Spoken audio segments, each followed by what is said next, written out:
જાપાનમાં રમાતી 6 અજીબો ગરીબ ગેમ જેને જોઈને તમે આશ્ચર્યચકિત થઈ જશો. Number 1, predator box.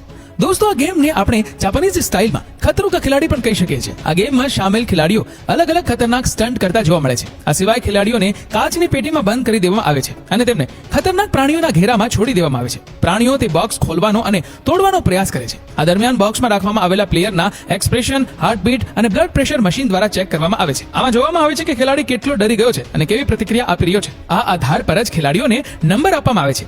આ રમત જોવામાં ભલે સરળ લાગતી હોય, પણ જરાક વિચારો કે જો આકસ્મિક રીતે બોક્સ તૂટી જાય તો તેમાં ભાગ લેનારા ખેલાડીઓનું શું થાય. આ રમતમાં જોખમો હોવા છતાં પણ જાપાની લોકો આ જોખમો સાથે રમવાનું પસંદ કરે છે. આ જ કારણ છે કે જાપાનમાં આ રમત મોટા પાયે રમાય છે. નંબર 2, એકે bingo.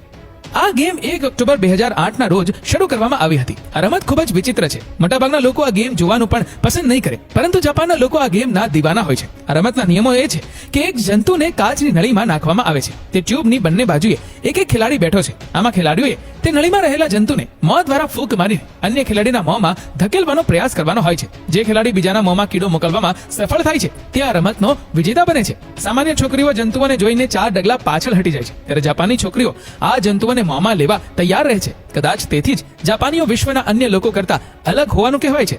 Number 3, what's in the box. આ ગેમનું નામ છે વોટ્સ ઇન ધ બોક્સ.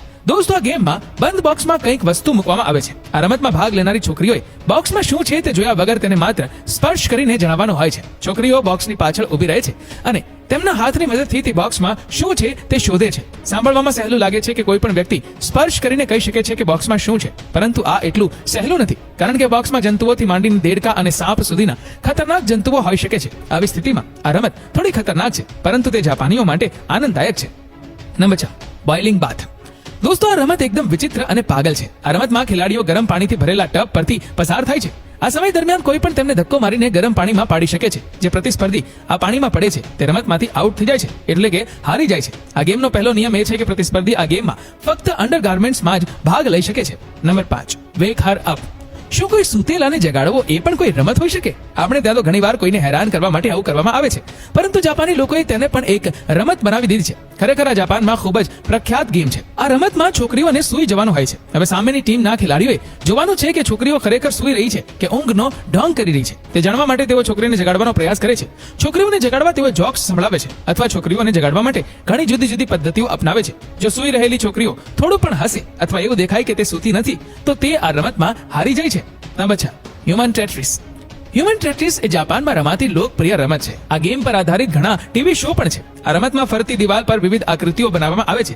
રમતમાં ભાગ લેતા સહભાગીઓએ એ જ આકારમાં ઢળીને ફરતા ફરતા દિવાલ ક્રોસ કરવાની હોય છે, અને જે પ્રતિસ્પર્ધી આ આકૃતિઓને પાર કરે છે તે જીતી જાય છે, અને જેઓ આમ કરી શકતા નથી તેઓ હારી જાય છે. આ રમત ખરેખર ખૂબ જ મનોરંજક છે અને લોકોને તે ખૂબ જ ગમે છે.